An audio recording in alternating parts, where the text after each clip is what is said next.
हमारे देश में अब मुझे ये समझ में आने लगा है कि किसी भी भारतीय नागरिक को चिकित्सा सुविधा की जरूरत नहीं है, चिकित्सकीय ज्ञान की जरूरत है। हेल्थ फैसिलिटीज नहीं चाहिए, नॉलेज चाहिए।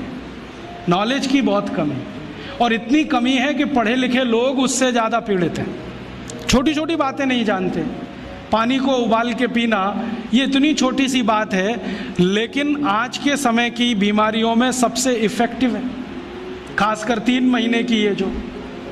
तो आप उनको बता दो भैया पानी उबाल के पियो, उबाल के पानी पीने से क्या होता है वो समझा दो उनको, 10 मिनट में समझ में आ जाएगा। फिर उनसे कहो कि खाना खाते हो तो कुछ ये खाओ ये मत खाओ, क्योंकि दिनचर्या ऋतुचर्या जो आयुर्वेद की है ना, वो जरूर सीख लो। दिनचर्या और ऋतुचर्या जरूर सीखो, आयुर्वेद की बहुत आवश्यक है। और आपको मैं एक किताब का नाम बोल के जाता हूँ, इसको पढ़ो। भगवत गीता जैसे पढ़ी जाती है, रामचरितमानस जैसे पढ़ी जाती है, उस किताब का नाम है अष्टांग हृदय। इसका एक दूसरा नाम भी है अष्टांग संग्रह, पुराना नाम अष्टांग हृदय।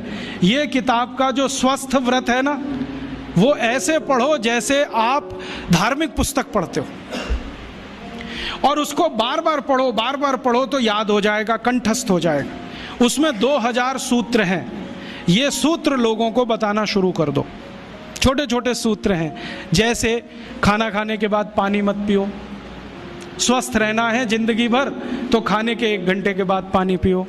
क्यों नहीं पिए वो आप सब जानते हो, सरल भाषा में उनको समझा दो।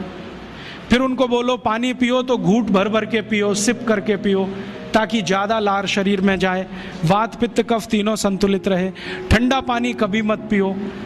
मैंने दुनिया में ठंडे पानी पीने वालों को बहुत देखा है। यूरोप और अमेरिका के लोग चिल्ड वाटर पीते हैं, बर्फ़ का पानी फ्रिज में रख के पीते हैं। परिणाम जानते हैं क्या होता है? सवेरे जब टॉयलेट रूम में जाते हैं तो 1-1 घंटे बाहर ही नहीं आते।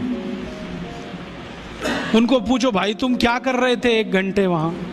तो कहते हैं न्यूज़पेपर पढ़ रहे थे, मैगजीन पढ़ रहे थे। क्यों पढ़ रहे थे? स्टूल पास नहीं होता। क्यों नहीं होता?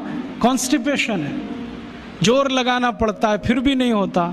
गाना भी गाते हैं मेरे सपनों की रानी कभी आएगी, फिर भी नहीं आती। और अंतिम दुष्परिणाम पता है क्या होता है? उनको पेट साफ तो होता नहीं, तो सांस में से भयंकर बदबू आती है। किसी अमेरिकन यूरोपियन के नज़दीक बैठ जाओ, अगर वो लिस्ट्रीन स्प्रे करके नहीं आया तो 1 मिनट नहीं बैठ सकते। हर समय उनको माउथ फ्रेशनर स्प्रे करना पड़ता है, क्योंकि अंतड़ियाँ साफ नहीं है, कब्जियत है, मल भरा हुआ है, उसमें कचरा जमा है। फिर उनके पसीने में से भी बदबू आती है। क्यों? कब्जियत बहुत है। और पसीने की बदबू दूर करने के लिए डिओडोरेंट स्प्रे करते रहते हैं। और आप तो सब जानते हो कि अगर कब्जियत है तो बाल भी कड़क रहते हैं, तो उन कड़क बाल को सॉफ्ट करने के लिए क्या क्या सब करते हैं। शैम्पू लगाते हैं, शैम्पू के बाद पता नहीं क्या क्या लगाते हैं। ये सब वो जो करते हैं ना, उनकी मजबूरी है, स्टेटस सिंबल नहीं है। इसको अपने दिमाग से निकाल दो कि ये कोई स्टेटस सिंबल। तो सरल भाषा में समझाओ, ठंडा पानी पीने से ये होता है, मत पियो, समझ जाएंगे। फिर उनको बोलो सवेरे उठो तो सबसे पहले पानी पियो। फिर उनसे बोलो खाना खाओ तो बैठ के खाओ, कभी भी खाना खाओ तो पूर्व दिशा में मुंह करके खाओ, सो तो पूर्व दिशा में। ये अष्टांग हृदय में इतने अद्भुत छोटे छोटी बातें हैं तो संस्कृत में है, लेकिन अब तो उसका हिंदी भी आने लगा है। तो हिंदी ले लो, हिंदी वर्जन ले लो, इसको पढ़ो, बार बार पढ़ो, और ये जाके गांव में सबको बताओ। फिर उनको कहो देखो ये तो है स्वस्थ रहने के लिए, अब तुम बीमार पड़ो तो बताओ तुम्हारी बीमारी क्या है। ये बीमारी है तो ये दवा है, ये बीमारी है तो ये दवा है। और मेरा आपसे एक निवेदन जरूर है कि अगर आप होम्योपैथी से भी इलाज करो तो उसकी मूल दवा जरूर बता दो। उनको ये ग्रीक और रोमन नाम में मत फंसाओ। आप कहोगे जी मैं तो ऑसिमम दे रहा हूँ, ये उनको कहो ये तो तुलसी का रस है भैया, तुम्हारे घर में फूलों से बनी हुई है, आसानी से मिलती है, जयपुर में मिलती है, दिल्ली में मिलती है। भंडारी वालों को अक्सर ऑर्डर दे के रखो, हमको इतनी भेजो। उनको जो पता चल गया कि आप प्रचार के लिए कर रहे हो तो मुफ्त में भी दे देंगे आपको। तो इस तरह से आप गांव गांव जाओ, छोटे छोटे शिविर लगाओ, गांव वालों को इकट्ठा करो।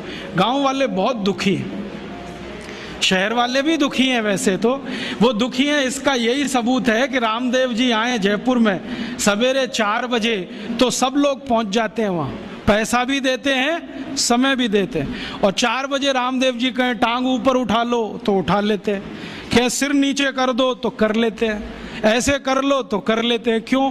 परेशान है, दुखी है, शरीर उनका साथ नहीं दे रहा है। और इतने दुखी हैं कि रामदेव जी तो क्या, कोई टिम्बकटू आ जाए उसी के सामने वो आ जाएंगे। और वो दुनिया भर में घूम के आते हैं अपनी अपनी छोटी छोटी बीमारियां लेके। तो इन जो दुखी लोगों का थोड़ा थोड़ा आप मदद कर दो इलाज के रूप में, ये सब आपके भगत हो जाएंगे।